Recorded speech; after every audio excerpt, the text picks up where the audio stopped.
নমস্কার। আমরা social media থেকে অবগত হচ্ছি এবং দেখছি আমাদের শিক্ষার অনেক অভাব এখনও মনে হয় রয়েছে। আমরা হয়তো শিক্ষিত সমাজে বসবাস করি, আজকে বর্তমান সময়ে আমরা সবাই শিক্ষিত স্টুডেন্ট, কিন্তু কিছু কিছু স্টুডেন্টের লজ্জাহীন, তারা স্টুডেন্ট না স্টুডেন্টের নামে কলঙ্ক। আমি সেই জিনিসটা বোঝার চেষ্টা করছি, তারই উদ্দেশ্যে কিছু বার্তা আছে। নিট পরীক্ষা নিয়ে বিগত 5-10-12 দিন ধরে বিভিন্ন রকমের আমরা দিল্লি যন্তর মন্তরে আন্দোলন দেখেছি ককরোচ জনতা পার্টি, যেটা অরাজনৈতিক একটা সংগঠন এবং দল। প্রোটেস্ট কিসের উদ্দেশ্যে ছিল? নিট পরীক্ষায় প্রশ্নপত্র ফাঁস নিয়ে। কিন্তু আন্দোলন যখন চলছে এবং সেখানে দাঁড়িয়ে সেই আন্দোলনের মধ্য থেকে আমরা 3টে স্টেটের আমরা আন্দোলন দেখেছি। প্রথম আন্দোলন দেখেছি দিল্লি, তারপরে দেখেছি আমরা বিহার, তারপরে দেখেছি আমরা ওয়েস্ট বেঙ্গল। তার মধ্যে ব্যবধান দুটো স্টেট আমি তুলে ধরতে চাই। দিল্লিতে যে সকল স্টুডেন্টরা এসছিল, তারা সেখানে স্টুডেন্টের দাবি নিয়ে তারা করেছিল, কিন্তু যখন আন্দোলন চলাকালীন তখন দেশদ্রোহী ভাষা ল্যাঙ্গুয়েজ সেখানে ইউজ হচ্ছিল, মৌলবাদী জিহাদিদের স্লোগান উঠছিল, পাকিস্তান জিন্দাবাদ উঠছিল, ঔরঙ্গজেব জিন্দাবাদ সেটা সব নারা উঠছিল, কংগ্রেস সরকারের জিন্দাবাদের নারা উঠছিল, নরেন্দ্র মোদী আরএসএস মুর্দাবাদ, আরএসএস দেশদ্রোহী, এরকম ধরনের প্রশ্ন উঠছিল স্টুডেন্টদের মুখ দিয়ে। কিন্তু কখনো শুনিনি ভারত মাতার স্লোগান উঠেছে, ভারত মাতা কি জয় স্লোগান ওঠেনি, কিন্তু দেশদ্রোহী স্লোগান আমরা দিল্লি থেকে পেয়েছি।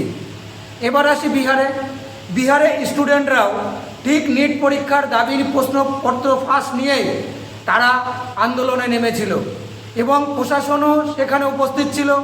আমরা সেখানে দেখতে পেয়েছি সোশ্যাল মিডিয়ার মধ্য দিয়ে যে সেখানে মানুষ যখন স্টুডেন্টরা একত্রিত হয়েছে, সেখানে পুলিশ বিভিন্ন ধরনের বাধা সৃষ্টি করেছে, কিন্তু পুলিশ কিন্তু কাউকে গায়ে হাত দেওয়ার সুযোগ কিন্তু পায়নি এবং সাধারণ জনগণ যারা স্টুডেন্ট ছিল তারা কোনো সরকারি সম্পত্তি কোনো কিছু ভাঙচুর করেনি। এমনকি তারা আন্দোলনের মধ্য দিয়ে তারা পুলিশকে বলছে যে আপনারা জল কামান মারুন, আপনারা জল কামান কেন মারছেন না? যখন পুলিশ প্রশাসন তাদেরকে গায়ে হাত দিতে যাচ্ছে বা লাঠিচার্জ করতে যাচ্ছে, তখন তারা দাঁড়িয়ে পড়ে জাতীয় সঙ্গীত গাইছে। এটা আমরা দেখেছি।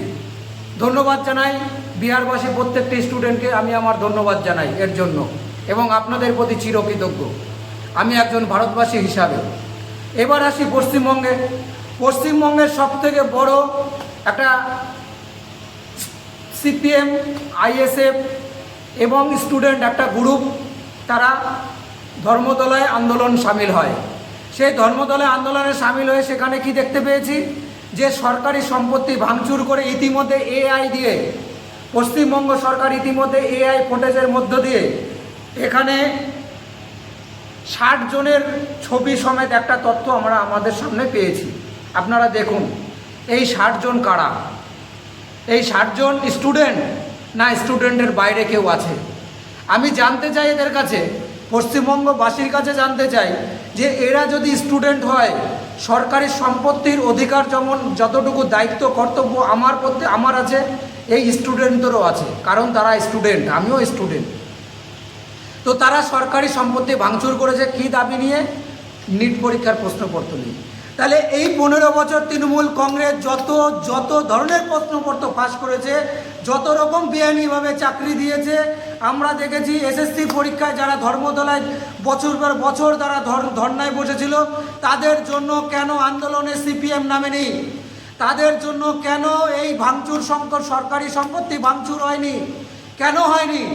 আজকে এটা আপনি সকল হিন্দু সনাতনীদের বুঝতে হবে। তখন কারণ তৃণমূল কংগ্রেস সরকার ছিল। তৃণমূল কংগ্রেসের সরকার কারা চালাতো? একটা সম্প্রদায় দল চালাতো, আর সেই সম্প্রদায় দলটাই আজকে সেই ধর্মতলায় মিটিং করছে, তার জন্য সরকারি সম্পত্তি ভাঙচুর করছে। শুধু এটাই তাদের উদ্দেশ্য ছিল, সরকারকে নিচে দেখানো।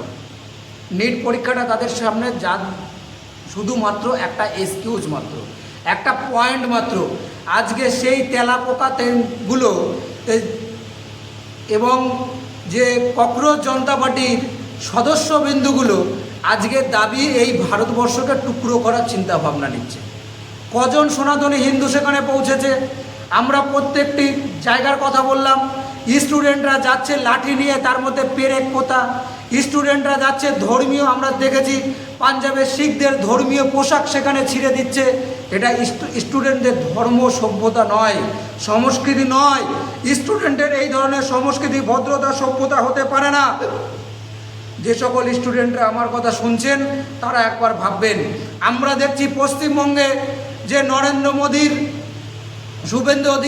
শুভেন্দু অধিকারের ছবিতে কিছু মুসলিম সমাজের আমার বোনেরা তাদেরকে বোন বলে সম্মান করছি এখনও আমি, কারণ আমি হিন্দুর ছেলে বলে তাই, আমি সনাতন বলে তাই, আমি ভারতবর্ষের জাতি ধর্মকে মেনে এক পথে চলি, আমি সকলকে বোন এবং দাদা হিসেবে সম্মান করতে জানি। আমরা হিন্দুরা শুভেন্দু অধিকারের ছবিতে লাথি মারছে।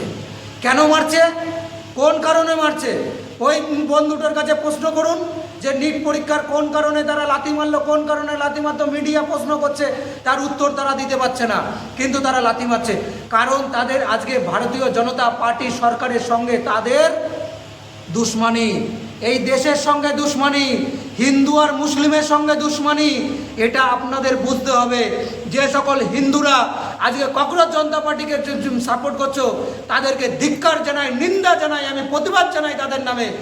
আমি সবার আগে ভারতবাসী, আমি কি করি, আমার কি ক্যারিয়ার, আমি কোন কর্মের সঙ্গে যুক্ত সেটা কোনো ম্যাটার নয়, সেটার সঙ্গে আমার কোনো প্রশ্নের কোনো মার্ক নেই, আমি সেটা দেখার মতন কোনো আমার প্রয়োজনীয়তা নেই।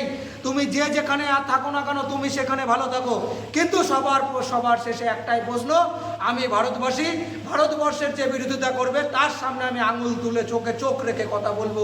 তার সময় আসছে এবং সময়ের সাথে সাথে করব। তার সঙ্গে বলি সতর্কবার্তা হয়ে যান। ককরোচ জনতা পার্টিকে কালা হিট দিয়ে মারার জন্য আমাদের মতন রাষ্ট্রীয় স্বয়ংসেবক সংঘ RSS এবং রাষ্ট্রবাদী জনগণ তৈরি আছে, আগামী দিনও থাকবে। যত দিন যাবে আরও রাষ্ট্রবাদী মানুষ তৈরি হবে। ধন্যবাদ। জয় হিন্দ, জয় ভারত, ভারত মাতা কি জয় হোক।